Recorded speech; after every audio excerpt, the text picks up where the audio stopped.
To just let you know, that's my brother. I can see the resemblance. And we're live. We're live on Spreaker, and we are live now on Facebook. And here we go.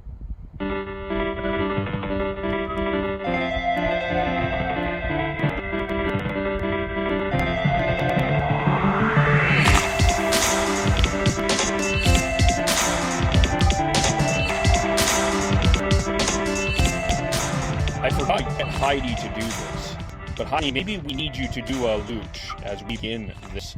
I can't do. It's okay. Okay. I'll Loooooch. No, I can do it. Okay, go ahead. You do it. Yelling right now. Yeah, we're live now, so we do it. Loooooch. There we go. As Lucic, one of the key contributors to the Flames' 6-2 victory over the Winnipeg Jets, as they have taken a 2-1 series lead. Facebook Live Hockey Podcast. That's Heidi. John's to her right. We've got Matt here. We've got Devin here. Hello, all. How are we all doing? Good. Great. Let's quickly start with Lucic. I want to start here. I understand this Lucic James Neal trade.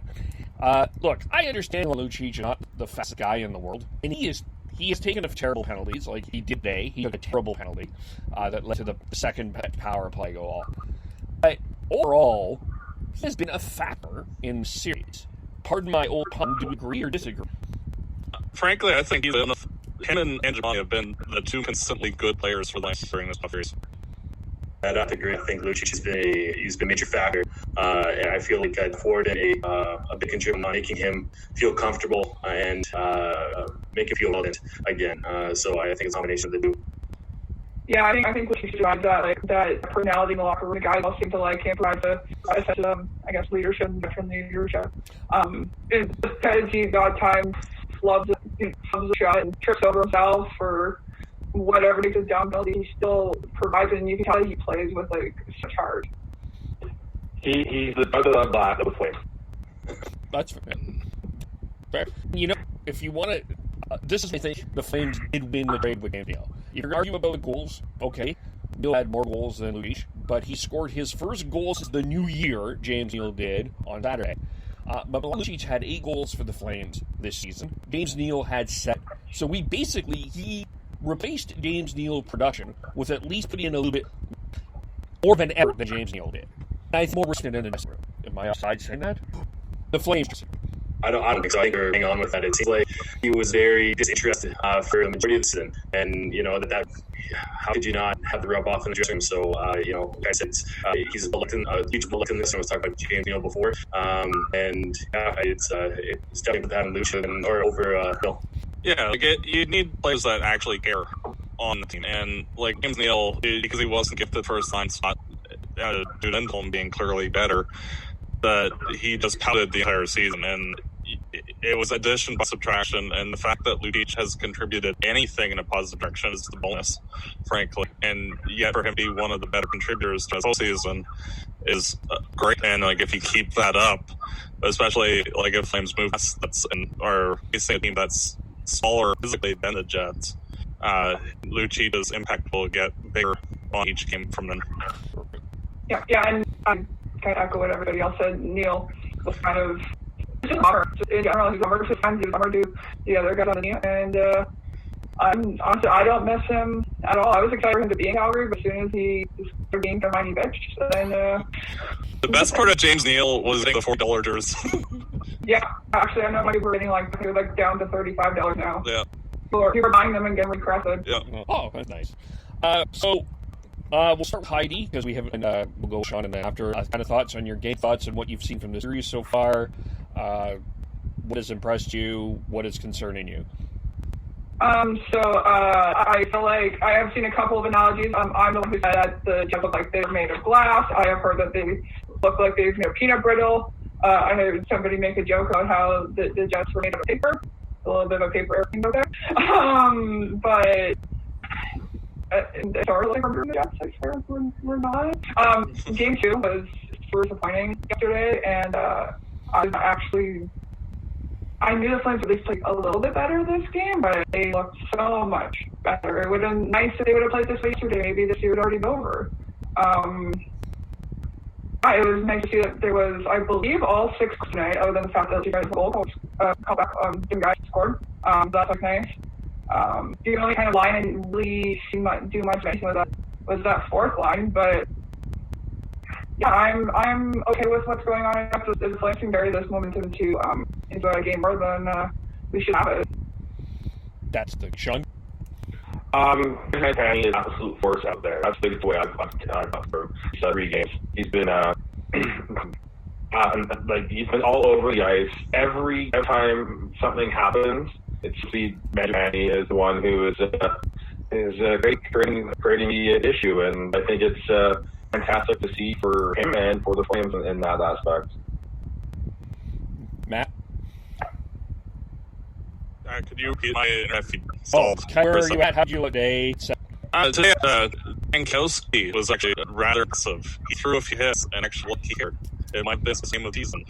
But, that's not really saying much because he's been bad mostly. But I think Mangiapane had a good game. I think Dubé played a lot better today after his rather poor performance yesterday. Yes, well, Devin, I argue he should have been scratched yesterday. Devin, are you glad he was in the line today? I saw better things today. I wasn't happy that he was in the starting lineup, but in the roster or on team as of right now. But I feel like there are better contributors that are on the bench right now who have not seen the ice yet. And Al Quine and Austin Czarnik, I feel like both those players could really play better, be a more impact player than Dubé was and has been. He played better today. I'm still not impressed, and he's just showing.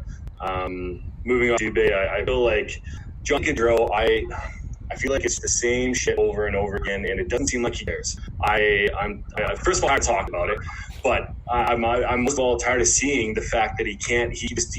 The lack of give a shit is ridiculous. He just seems disinterested. There's no chin. He looks tired, and I just don't. It's so frustrating because you've seen the things that he can do, but he's not doing them anymore. He's just choosing not to, or The Jets have figured him out, and so has the other league. But I don't know. It's that might have Johnny. See, I thought he was really today. I thought he was flying today. I thought this was one of the better Johnny Gaudreau performances this year, and definitely one of his best performances. Better than most of the year, and definitely the last 2 playoffs. I don't know if it's quite as Devin said, but I don't think he was that bad. He's that one with a little. Letting him get a little lost in the shuffle 5-on-5 too often. It's good thing they have the Mangiapane and the Tkachuk driving the play and that line playing so hard and dominating the Jets.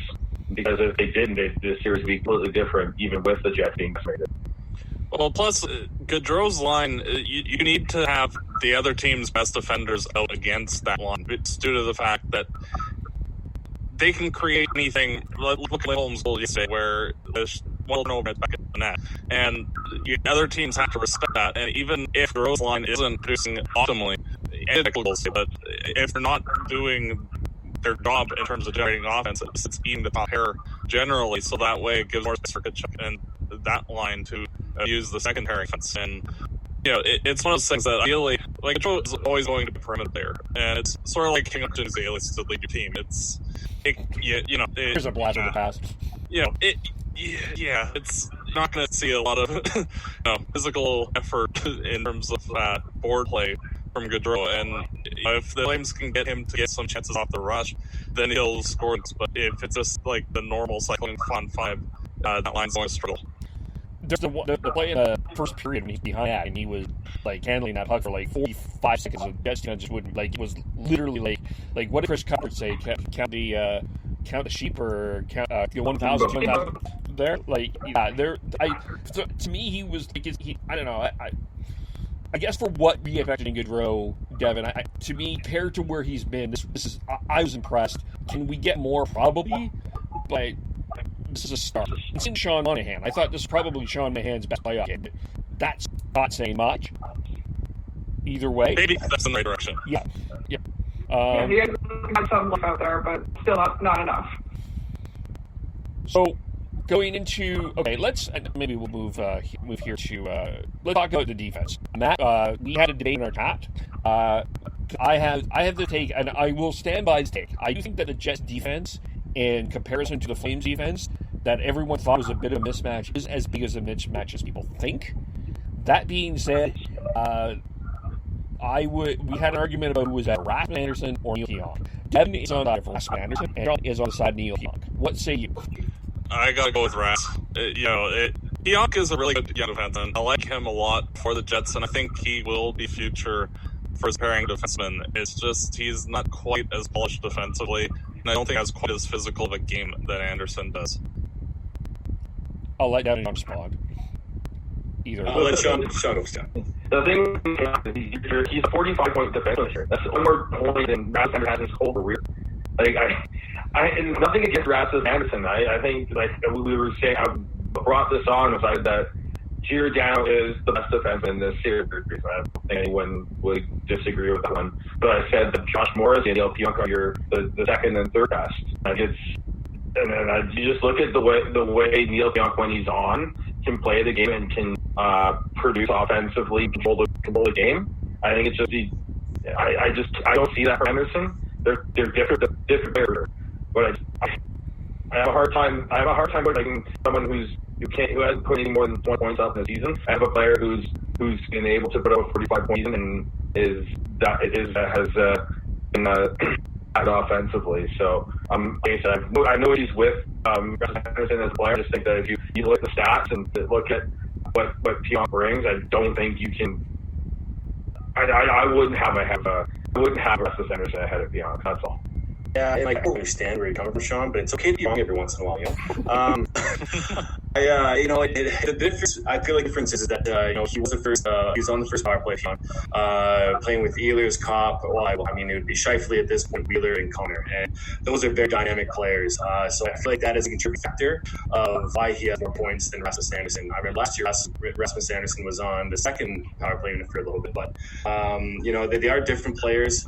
I would rather have grit, and I feel like their speed is very similar.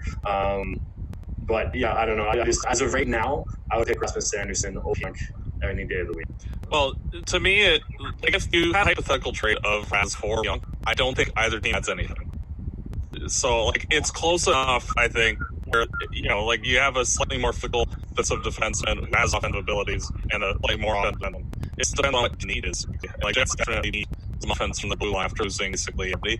So and it created a little there, and 60 or 7 go away. But it's Raz. If Jana and Guzman weren't there, he'd be getting pairing power play time, and I think he'd be putting up 30, 35, 40 points himself because he does have a really good shot himself. It's just when you have an Norris Trophy winner, you kind of throw him up there, or a guy who scored 60 the year before, you throw him out there instead. It's fair, but it's partial development. I see both sides of that argument. Where do I want to go here? Or does someone else have something I'm thinking here? I'll jump in. I was really obviously impressed with the power play. The power play today went 3 of 4, and in game 2 it went 0-6, and that was the main factor throughout this all. I feel like 5-on-5, he could tilt towards Calgary overall, but I feel like it was pretty even across the board. Well, if you look at the game yesterday, when we're on the penalty kill, the penalty kills were basically stationary. And with our power plays today, you saw the Flames actually skating around with and getting them out of position, which could result in openings for them to put some puck in the net. Yeah, definitely a lot more active, for sure. The power play, I was really impressed with the power play. Even when he didn't score, they were putting pressure on, which was good. Again, I don't know where this was yesterday. I can't. I don't understand how the power play yesterday was just so bad, and then just turned around and was so much better. I disagree with me, but I was all did Jeff Ward hair better than every other game? I'm very interested to maybe hear some of the rumblings of maybe why, or maybe they just don't play afternoon games well. I don't. They even at a regular start time, usually they're asleep for the first minute anyway. So then you get extra early to play, and it's zombie mode the entire game. Well, I also think I think yesterday they took this Jets team very lightly, very lightly. They thought without Shifey and Lively the series was over, and they played like it was they deserved the game. And today they played with a lot more passion, and maybe also how good was Connor Hellebuyck today? He didn't have a good game. He was struggling. The communication with defense was off. Definitely a couple of miscommunications with the goals, and he definitely wasn't feeling it the way he was for games. Yeah, I would definitely agree with that. He looked a little bit shaky. He still made some good saves, but he did not look like the nominated goalie can be. So it could have been kind of a reason too that the ended up being so. I mean, if you look on, or if you watch him early, Sam hit him high, and he got it, but he didn't, and on scored, he has to make a spectacular save. I mean, that kind of really started his game off too well. So I kind of, he made some good saves here and there, but overall, yeah, that was a B grade for him for sure. I mean, it's also kind of hard when you have that defense in front of him too. I'm not saying that they're terrible, but they're not really an average offense core that I don't know. Yeah, like if the Jets were better overall, I think that he would have had a better game. But I think that the Flames, it was a combination where the Flames actually showed up today, and the Jets didn't really have a response in front of Hellebuyck and kind of left him alone to deal with a lot more than he did for the first two games. Like, the Flames didn't really have any scoring chances in the first two games, and like today they actually were trying, and they generated more scoring chances than I think both games combined outside the goals that they scored, and Hellebuyck they had actually make saves and try, which he didn't really have to with either of the other games. How have you felt Hellebuyck's play? Adequate. Yeah, he's been solid enough. He hasn't had to steal it. He hasn't been called on to steal games at times, so he's been good enough for them to win. Yeah, I've been feeling comfortable watching him play. Like I trust him more than I think I would trust Rick in some of the situations he's been in. Just I've seen really shaky, and I think he'd be a little bit shaky in situations. So yeah, I'm happy that that's who they chose to start with, and that's who they're still gonna. I'm imagining it was a high game for. Yeah, I'd be very surprised if they go to Rick, but I feel like he's done a great job. The save on Connor early in the series was spectacular. And so some of the other saves that he made have been game savers. It could have gotten out of hand a couple times, but he was able to stop it. And I'm going to give him a little bit more credit and say that he played very well. And maybe it's the fact we haven't had really good goaltending in the past, decade or so, decade plus. Smith last year did a great job, but it's actually very therapeutic to have him back there and actually be worried or talk about that ending, because it's been such a touchy subject for the last decade. I still have nightmares of Brian Elliott. Oh, okay, I do. But I'm still legit that I'm stupid about that. Like, he doesn't have a goal yet, but I'm just getting this feeling that Kyle Connor's going to break out. Like, Kyle Connor's going to have a game, he's going to take over the series. Like, he's had his chances. Today wasn't that game, but he hasn't been terrible. He's had his opportunities. I'm just afraid he's going to break out. He definitely has that offensive power too. He's shown confidence here and there, but he doesn't seem like he's quite in the groove just yet. And that could be just a little rust, but you're definitely right, Devin. He could just, all of a sudden, game 4 just explode and just take over the series for the Jets. And you kind of hope from a Flames perspective that he stays quiet, but he does have the potential.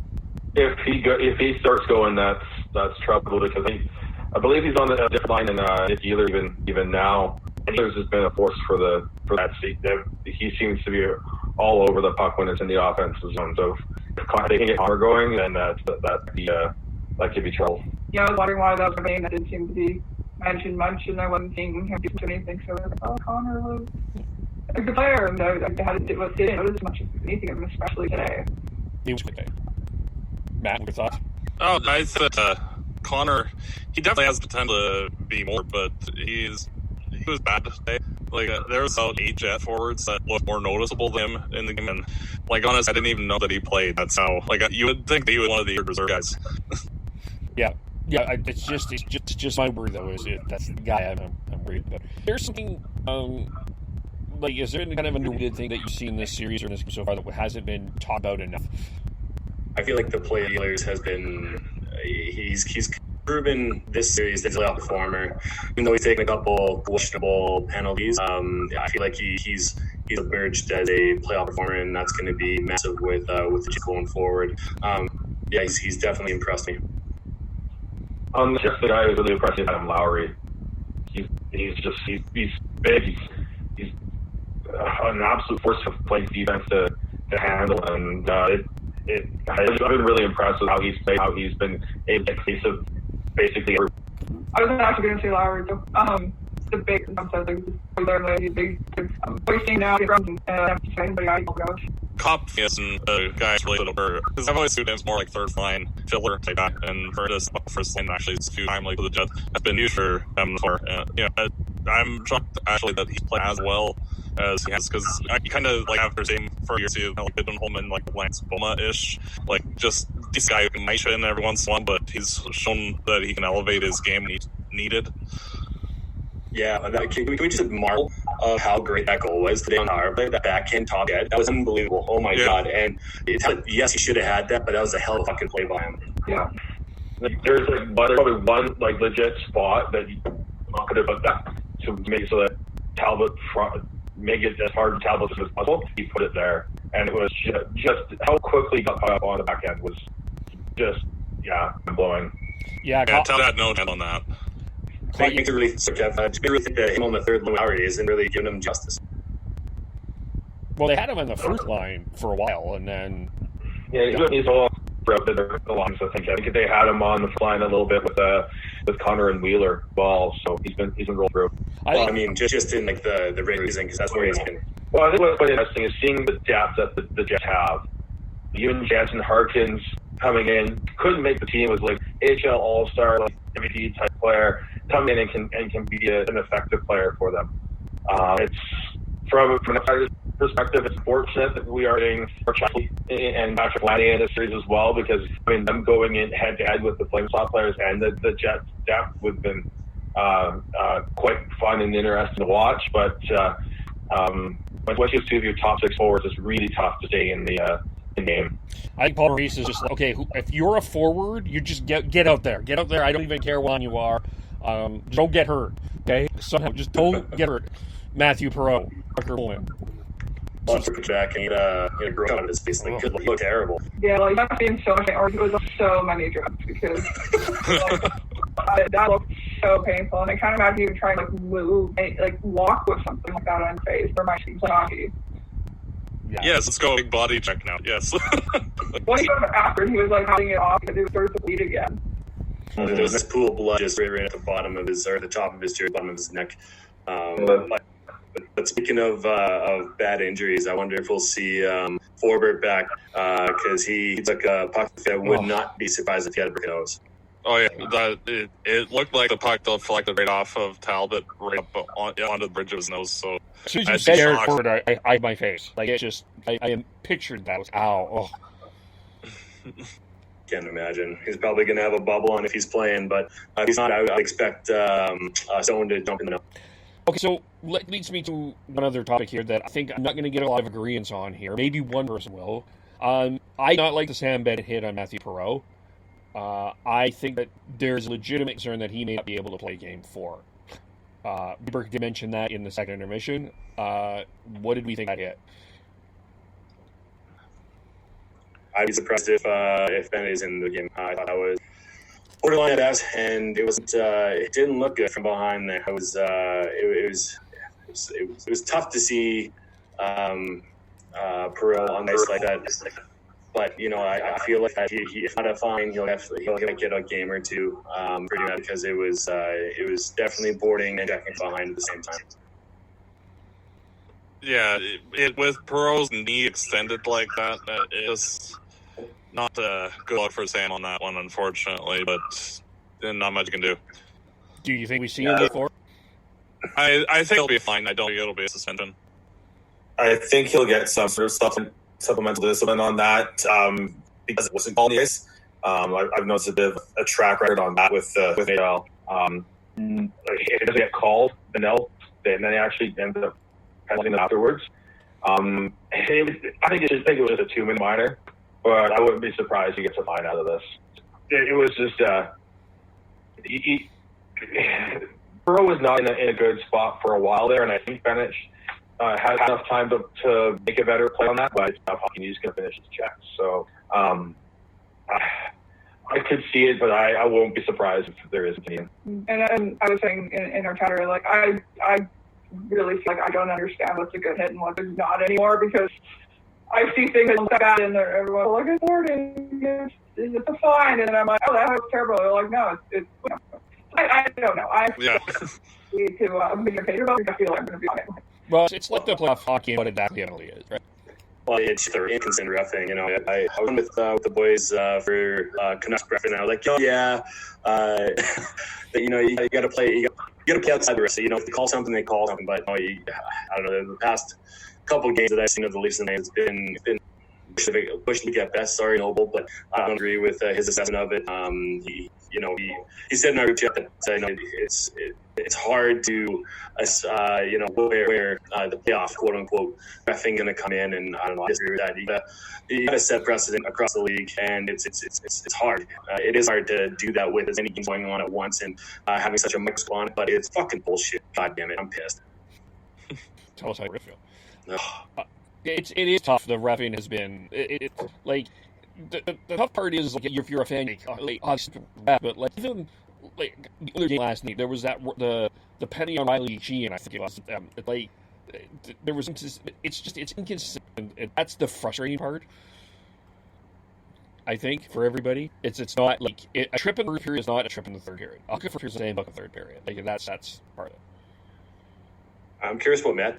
Yeah, like if you look back to like from the against Vancouver, like the hit that Bennett threw wasn't a line in that series, but like, especially in the series quasi playoffs, like it's hard to like some of the penalties, like the trip on Monahan, where he was trying to shoot the puck back and he kind of got tripped up a bit. Not really, like that's not really a penalty, and yeah, that was called. And or Morrissey, like one hand slapping Montepellier and getting smashing. It's like, if that's a penalty, then you're going to be calling 4,000 penalties a game. And, you know, there's no consistency with that. And I guess, like, if you're going to call that, that's fine, but you have to call everything, and we're going to play 3-3 hockey for the rest of the game. Yeah. It's just, like, there's consistency at all to it. Because it's hard when you see games going for magazine. I really don't know how many reps they have going. It's like each game, each day, if they're doing 2 days or just one. But it's...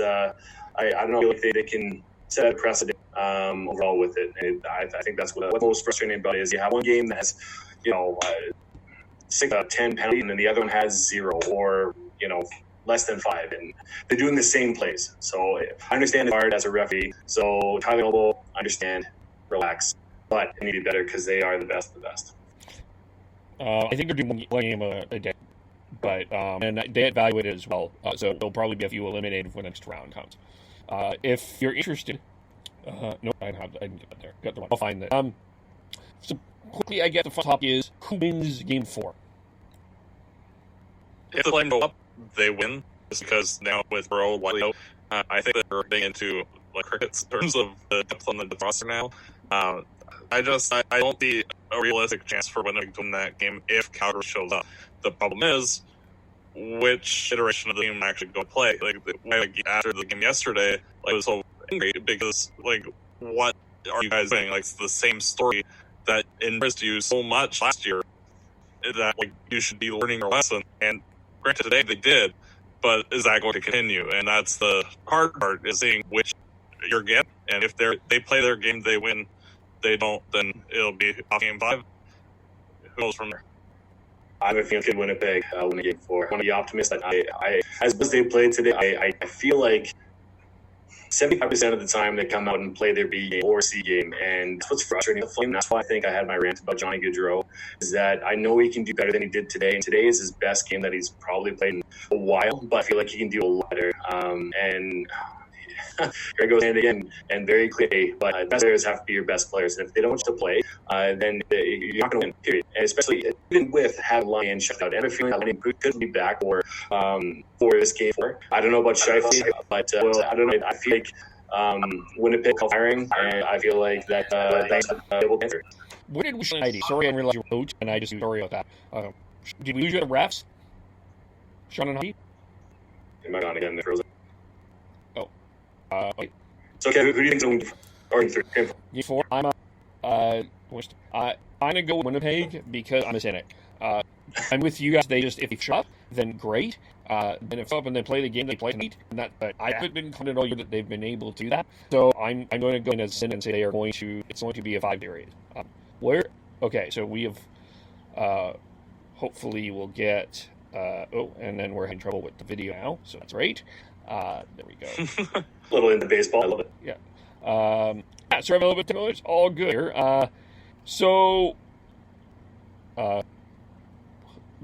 Is there anything else on this game that we need to talk about? Not really. I think it's one of those. There's just not enough information on which teams will actually show up, and they can be world beaters like today, where they pump 6 goals in and make it look easy, or happened yesterday. I mean, nothing more on the game. I want to see going forward. I would love to see Austin Zarnik in the lineup, and I think he'd bring so much more depth to the bottom 6, and the second power play, I feel like he'd have a better shot and better prowess than Bill Dubé on that second power play line. And other than Elias Lindholm, I feel like that's all going to be better. And yes, Sean had a great day, but I guess it's just me back to Johnny Gaudreau and the whipping boy. So go forward, he can do better. And let's see, Zarnik too. But definitely doesn't love Austin Zarnik. I don't know why. We'll continue to baffle him. John Hyde, who's for? I see the Flames winning. I don't see how the Jets can come back from this. I don't think Shaggy's going to be back, possibly line here, but I don't think they've got the top end talent if the line specifically is going. So, Heidi? I would say I'm going to say the Flames as well. As long as they can take that momentum they had in the game and can take it forward, then I can see the Flames doing it. So 3 for the Flames, 2 for the Jets. So we will see there. So we're going to review now the Leafs Blue Jacket game 2. I don't know if everyone wants to stick around other than Devin and I. I did want to start with the Jake Muzzin injury, if you at least want to stick around and talk about what happened there. That, to me, like with the empty fans and as much of the jokes and all of that, that was about as eerie that was the most eerie of moments that I have ever seen in a hockey game. It's definitely, as I'm going through my head of watching hockey, definitely in the top 5. It just was so awkward to watch because it didn't look bad at first, and then the longer it went, it just felt worse. Maybe we'll start with Devin. It was very unfortunate that Muzzin got hurt. It seemed pretty innocent, and at the beginning, but when you realize what happened, that he tripped against doors, fell awkwardly on his Blue Jacket's leg, with his neck kinked. It's a scary moment. I was there once when I was playing. I don't know what's happening with him, but I had neck pain and back pain, and they brought a stretcher for me. And it turned out that everything was fine on my part, thank God. And it was precautionary that I went to the hospital and ambulance. But hopefully it's very similar to him. But it sounds like he did have a history of back issues when he was a teenager, and so that is very scary. And, if he doesn't come back to the Leafs lineup, that's a massive loss for the Leafs. And going forward, you really just hope, first of all, outside of hockey, the best for Jake Muzzin. But yeah, it was a scary moment, and definitely, top 3 moments for me watching he live, where it was very scary and very eerie. Yeah, it reminded me a lot of when Jay Bouwmeester or Fisher or Rich Petterly had heart attacks on the bench, and everybody's like, well, what's going on? What's happening? And they're just kind of like panicking a bit. And it was just like everybody's just kind of like, what even happened? Like, if you look at the players, like they're all kind of just like it wasn't anything where like, oh, the guy just got smashed into the boards and now he's crumpled in a heap. It just looked like any normal-ish play. And like, okay, what's going on? And it's just very scary, and I hope that okay, because like it was such a weird, like it didn't even look to be anything. As I saw the replay, but okay, that's not that bad, and it was, and it's just very disconcerting. And I hope that it's just precautionary more than anything. Normally, you would have some sort of background noise of the crowd murmuring, and we have this kind of conversation with what happened, and you have all that sort of background noise, but all you heard was silence, and that just ratcheted up a lot on the weird eeriness after Yeah, I remember I called a game this year of the Great Vancouver Games, and someone was different. I don't remember if there was a stretcher or not, but it sort of reminded me of that because there's an building, there was a lot of people in the crowd, and it's like, and from a play-by-play perspective, I got to give Jim Hughes and Craig Simpson a whole bunch of credit for how they carried through that, because that is, like, you just don't know what to do there, too. Because that was just going, it was going longer and longer, and like, it was, because they were having trouble getting a stretcher together. It was awkward in that sense, but it just was so eerie. But Heidi, sorry, I'm going to jump in here, and I don't know if it's proper edit, but Mike Milbury did not have good things to say when the first thing happened, or when the incident happened. He said, "Not a bad idea to stay down and get a whistle." By the way. And he followed up by saying, not to question his integrity, though. And to me, that is just disrespect. It's completely bullshit that a color commentator, a person that people look up to, a person that people listen to for the proper, for like just you know, calling the game properly and having respect for others. I am completely disgusted with his comments, and I feel like he there should be something that happens with him going forward. Mike Milbury, I don't know. I'm pissed off with it. It's disgusting, and it should not be a part of broadcast or be part of hockey going forward. Can I give you perspective though? That's from sitting up there. That I'm not. I understand your anger, but I'm going to give you a little bit of a different perspective, because when you look at the video, Muzz's head was up when he said it. It looked like he was for those that are watching, I'm really didn't say Muzz, it was up. It looked like it didn't, at that time when he said it, it didn't look like there was going to be a need for a stretcher. I don't think he's at the break. I think he's in a studio, so even if you're looking at the big screen that you're seeing there, I'm not sure he's getting the entire ambiance exactly what's going on. I totally understand what you're saying, but I think I'm going to give him a little bit of the benefit of the doubt, because I don't think he knew what was up top. It's so tough when you're up there, when you're trying to kind of figure out what is going on. But I think from his eyes, it didn't look like there was going to be a need for a striker. That's what I saw. Maybe I'm mistaken, but yeah, when I saw play happen, as was going through the replay, it looked like a nothing play. The guy fell down, big deal. So I can understand to an extent why you take it a little casually, because it didn't seem bad. He fell down and okay, it didn't seem like some horrendous action where, he got slammed into the boards or anything like that. It just looked like a regular play, more or less. And you kind of just think that it's just a nothing play, not something as fast as it ended up being. That being said, is it really fair to try and say that about someone? Jay Muzz's an absolute warrior. He's not going to sit down and wait for a win when he can get up and get off the ice. And there's a lot of players who like that. I think that call was completely offside and completely just horrible. I get what you're coming from, but oh yeah, well, I agree with you. Internal monologue, you would thinking that, but you wouldn't be stupid enough to actually say that on air. And I agree with you guys that it's a dumb comment, but I can understand his thought process of what he was seeing, because it didn't look in anything play. It just. You just don't. You have a filter. Not just saying anything comes to mind. I'm mad on this. It's more of I kind of get where his thought process was. Because again, I didn't think it looked like the fact he said off. After okay, I didn't see the thing that Mike Milbury did until after I was watching it, but then just it didn't click in my head. Yeah, I mean, you cannot say you shouldn't. That would. I'm sorry, I interrupt there, but go ahead. No, you go ahead. I don't think the comment's not appropriate, but I think his line. I'm giving him benefit of aware of what the situation was. I feel he's really old, and I don't think he's a good analyst at all. I think he's one worst. He's one of the worst on there. He should really just be involved in hockey at all. No, his commander is awful. His analyst is awful. I'm more willing to that's my name for it. But I like Miller. I think he's won in the game. No, I'm more willing to defend a guy like Brian Burke, who he says sometimes off the things. I don't know where Miller truly created in the game. So from that part, yes, and I do see the point too about saying that about a guy like Jay doesn't like. The comment in general was stupid either way, and that shouldn't have come out of his brain.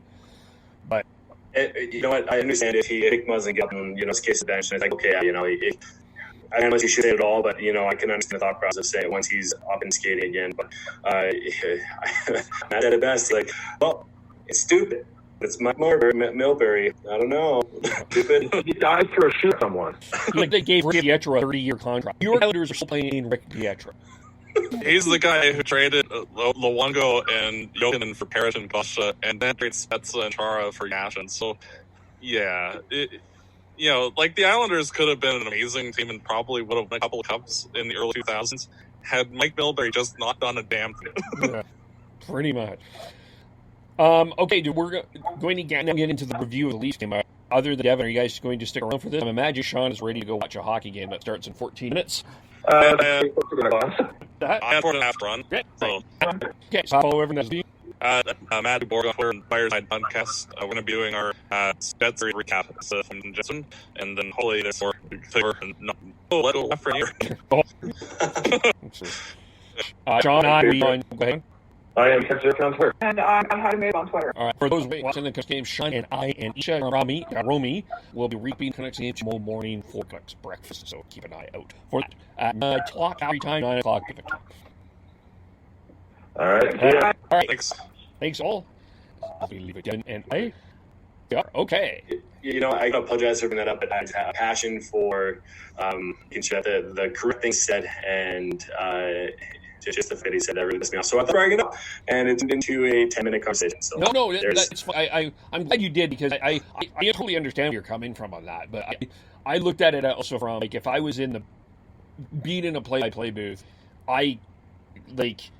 it's hard to figure out what that moment is, and if he's not in I was trying to go through his thought process, but that doesn't mean that what he said was right. No, and don't get me wrong. I completely understand. Whenever I think about, try to think about that and come to a conclusion in the middle. And to me, what he says wrong. I do understand kind of the homerism of it all, and that's. It's not even homerism. It's humidity. You don't like to hear bad about a guy that's going down. It is a stupid comment. Yeah. Anyways, let's move on. All right. So this was interesting in the sense that. The Toronto Maple Leafs probably got some feedback, reviews of having one of the most boring games in the first game of series, and they got off a great start. Korpisalo was standing on his head. Austin Matthews scored late second period. This was certainly the best game of the two for the Leafs this series, and probably one of the better playoff games that they played in a while. Yeah, they definitely came to play even throughout the first. They played very, very well. Came out with speed, tenacity. Shots on goal for the first 15-6 for the Maple Leafs. After the second, it was 28-12. And even just saying that, they only had 2 shots after the second period. Would have made it 8 shots altogether in the period. So, the Leafs took to them, and they finally, by the end of the second, they were able to get a pass for Korpisalo and break that goose egg that he's had for the first game and a half, or game plus and a half. And it was relieving to see that the Maple Leafs efforts were rewarded. And one guy I thought really was not strong in game one was John Tavares. All over the ice, had a lot of chances. Thought the forward speed for the Leafs on the Blue Jacket defense was a huge factor today. Yeah, Tavares, he stepped up in a big way, getting that, it was a massive miscue on the Blue Jackets that leave him wide open for that breakaway. He had a breakaway from the offensive blue line, pretty much. And if you think about Tavares... The Blue Jackets went on that second goal. They all were up in that play. And, I mean, they did have an offensive chance, but the Toronto Maple Leafs decided to shut that down. And like I was saying before, if you know anything about John Tavares, he's not fast. But he had a breakaway from his defensive blue line, and it was good on him. I find it hard being a player and having that much time to think about what you're going to do on a breakaway. But good on him for getting past Korpisalo because he had a bunch of chances before in the game and couldn't capitalize. And he and the captain, I'm happy to see that his efforts paid off and that he was able to contribute tonight. Yeah, another thing I thought was pretty key. Another key thing is Fred Gauthier out, Pierre Engvall in. I'm more of an Engvall fan, and I think he brought a lot more energy to the game. He definitely did. I'm not a goalie fan. I'm with you. I'm more of a Beering Ball fan. But he did bring a lot more. I thought he would be great on the PK when he was called upon. It's funny how we're talking about the fourth line being a factor in games, because within having a fourth line, you want to have them to bring energy, you want to have them to have a bit more grit and determination. But I feel like involved, he doesn't bring that much grit, but I feel like he brings that much energy, and he's very similar skating style to Jack Eichel. Nothing he's as fast as Jack Eichel, but like he's a different style, and the way he skates, and it brings a lot of speed to the game. And I feel like him combined with Spats and who can bring a lot of leadership to the team. And you have Kyle Lifford down there, and as well on the fourth line, and he came out to play today too. And hats off to that fourth line. I thought they played great, especially with that hit in the first period. Yes, lead forward had a shot on goal led by Marner with 5. No, sorry, Tavares had 8, Marner 5. Nick Robertson had 4. Again, I believe that was all in one shift. Yeah, he is definitely 18-year-old at it for sure. Oh, so I was very impressed with him today. He had the balls to shoot from wherever. And I feel like three or even all 4 of his shots were from the far hash marks on the other side of the against boards. Not great quality shots, but good on him for shooting. And even though he had one of his shots, he had Kerfoot there tapping his stick for one time. He's like, nope, I'm taking a shot. A lot of respect for him for doing that, because that's his game. And I honestly know he hasn't really made that much of a difference in games. I'm excited to see what type of player he becomes going forward. Yeah, he's got some potential. It's going to be. This is good experience for the regular season, for sure. Defensively, the Leafs, of course, all it had a shot on outside CC. So Morgan Riley, I thought, had a strong game. Where I guess, kind of looking ahead for the Leafs defense, who are we expecting to see? Who do you want to see step there if Muzzin cannot go? Love to see Sandin step in. I know he's a rookie and that he doesn't have much experience than Martin Marincin, but Marincin, I've had a hard time understanding who he is and what he is, because when he plays internationally, like last year, he lit up and he did an amazing job there. So it's a little hard for me to want Marincin, and I feel like he can be a different dynamic, not a different dynamic than the Leafs, because he's very he's smaller, he has speed, he has skill, and that goes out throughout the entire lineup of the Leafs. But I feel like having him instead of Marincin would be fantastic. Maybe even put him up there with, I guess, maybe not a shutdown role with Justin Hall, but I guess I could see Marincin jump in there with Justin Hall and to kind of solidify defensive fan, unquote. But I'd like to see Russ Sandin in a. Yeah, looking at here, I don't know how you would pair them now. Because Bennett, Muzzin, Hall had Riley and just go through the colors here. It's really easy in the Barry Hermits. How do you pair that out? I mean, it is hard. I personally would go Riley, Hall. Then I would have Durant CC. I would have Barry Sandin. It's really hard to figure out what your quote unquote shutdown role is. I wasn't there, but I feel like Morgan Riley would kind of be a good in between. He does have a great defensive game, and he does have a good offensive game. Justin Hall being more of a defensive defenseman. Having that mix of the two, I feel like would be very beneficial for the Leafs. Whenever I think of a perfect pairing, I think of an offensive defenseman and a defensive defenseman to kind of offset each other to kind of make each other kind of equal. Okay, yeah, now I'm a Morgan Riley fan, so and I actually like Justin Hall. He fits well. I that Muzzin Hall pairing. Muzzin certainly looks more comfortable on the left side than he did on the right side when Babcock was coaching, for sure. Yeah. The other adjustment that I thought was interesting is they put Matthews and Marner together and Tavares and Nylander together. They seem to work. They seem to click offensively. I really love that. I love it. I feel like with Babcock on the bench and signing John Tavares came here to play with Morgan Riley, Mitch Marner, and as one of the reporters said after the post-game press conference, they called him Mitch Marnie. Marner. Mitch Marnie. I forgot about that. Mitch Marnie. So hopefully that sticks. But I love it. The fact, to me, whenever I play, I love playing with my friends. I love playing on the same line or defensive pairing with people that I jive with or a person that I jive with the best. And because you want to compete for that person and with that person together. I know that Mitch Marner and Austin Matthews are really close. So honestly, and I feel like Nylander and the Bars kind of have a similar style of game with to slow down and it's off that way. So I really like those dynamic duos up top. And actually, I would even go as far to say I would love to see Mikheyev up on that line with Marner and Matthews because he has a lot of speed, he has size, and I feel like they would complement very well.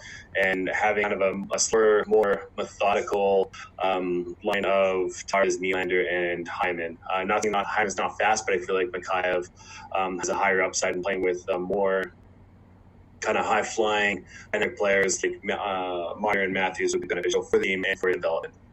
Oh, but Matthews had 3 in mind. Sorry, I steal that from Sergey. And then you have Tavares, Nylander, and Hyman. It's interesting. Certainly the combinations gave the Blue Jackets defense some trouble, and getting the Blue Jackets forwards had a very strong game, and Torts did not either, as he's had several of them this year. The team continued to show that. So, and I feel like the lack of shots throughout the 2 periods were kind of it showed how good the Leafs can be. And the Leafs, when they come in with when they're able to penetrate the ice and create those offensive chances, I feel like they are a better team than the Columbus Blue Jackets. But if the Blue Jackets are able to close off the middle of the ice, maybe they don't come with the neutral zone or the Leafs offensive zone with speed, then the Blue Jackets will be successful. But they weren't able to, and they weren't able to capitalize on the chances that they had going the other way on Freddie Anderson. I mean, there definitely were some defensive, or I guess in the offensive zone, they came back with man rushes against Anderson and whoever's on D. But with the way that Keefe deploys his lineup and the way that Dubas has kind of constructed his roster here, that's to be expected. Well, you're not going to, if you're getting 20-some odd shots and goal on Toronto Leafs, you're not going to win. Like, Ramsden is too good of a goalie to beat, you're not going to beat him with less than 25 shots. You need to pepper, you need to take that, so it takes to the net, and you need to create those opportunities. And if you're not able to do it, you're right, it's the Leafs getting the for me. What else is anything else we missed that we talk about was game? What are you expecting in game 3? When is game 3? That's Thursday at 5 my time, right? Okay. Yeah, it's going to be Thursday. 5 o'clock, I think, Mountain Time, 8 o'clock Eastern. It's another marathon of a day because obviously on this podcast we cover Canucks, Maple Leafs, and Jets, and at least 2 games in between the Canucks and the start of the Maple Leafs game, and the Leafs piggyback onto the Winnipeg Jets as well for a little cap for it. Yeah. So like up tomorrow kind of off, and then back to the rest on Thursday. We'll figure that. We'll figure out the schedule for Thursday in terms of that. What are you expecting in game 3? What adjustments are you thinking the Blue Jackets are going to give, and what adjustments do you think the Leafs even need to give it well?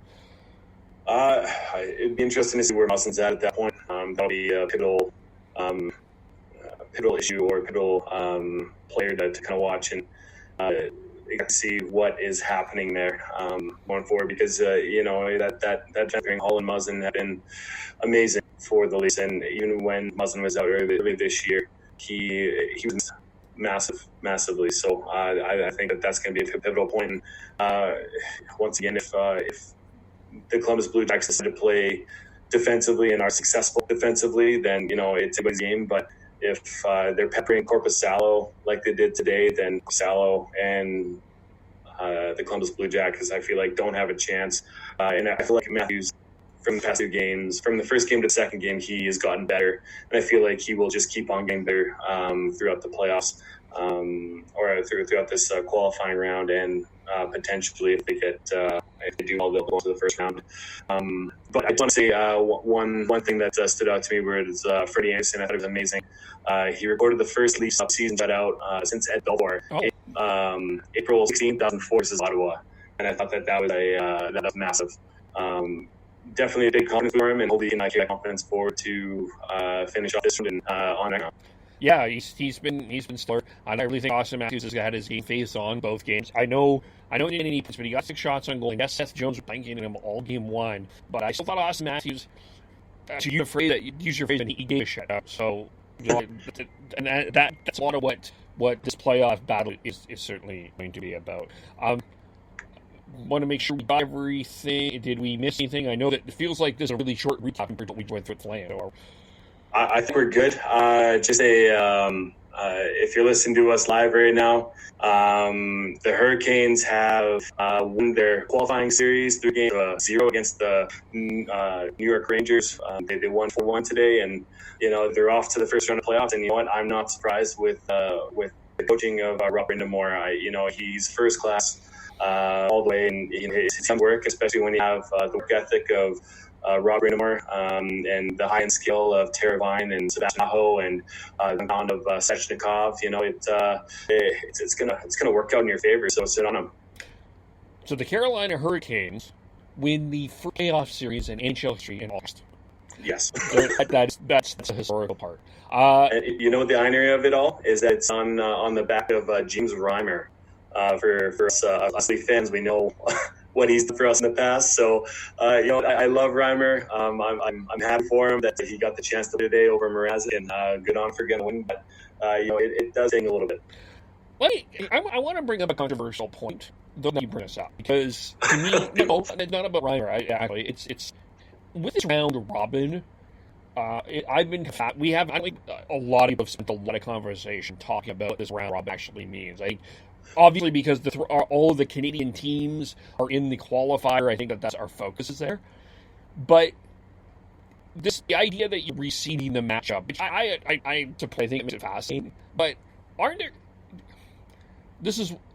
If I'm a top 4 team, if there's a team I want to avoid, one would be Pittsburgh, the other one would be Carolina. Yes, you'd avoid both of those. Or like COVID, if you will. Yeah.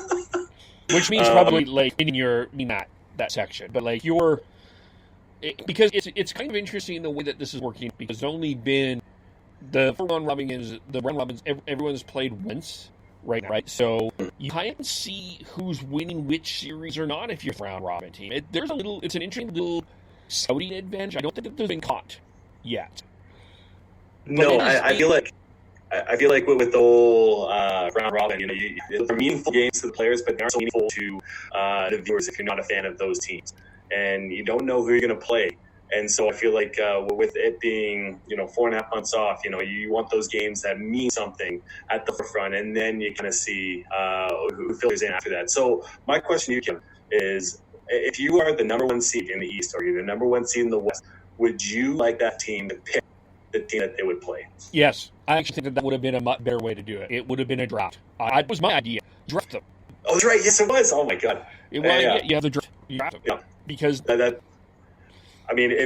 COVID happening and this all being pretty much a gimmicky thing, anyways, might as well go balls to the wall with it and fucking go for it. Yeah, but because there is an interesting advantage in terms of they haven't played much. So they can kind of see teams at. Like Carolina's already played 3 games, and round robin folks played 1. And then when that series starts next week, that's kind of interesting who will have the advantage, because Carolina's going to be well rested. Or the fact that they haven't played in a while and could be rusty. Yeah, they could be rusty, even though you're talking about basically a week away from the round 1 of the actual playoffs happening. So and Kev, are you going to watch the Canucks game from the beginning? Yes, I think did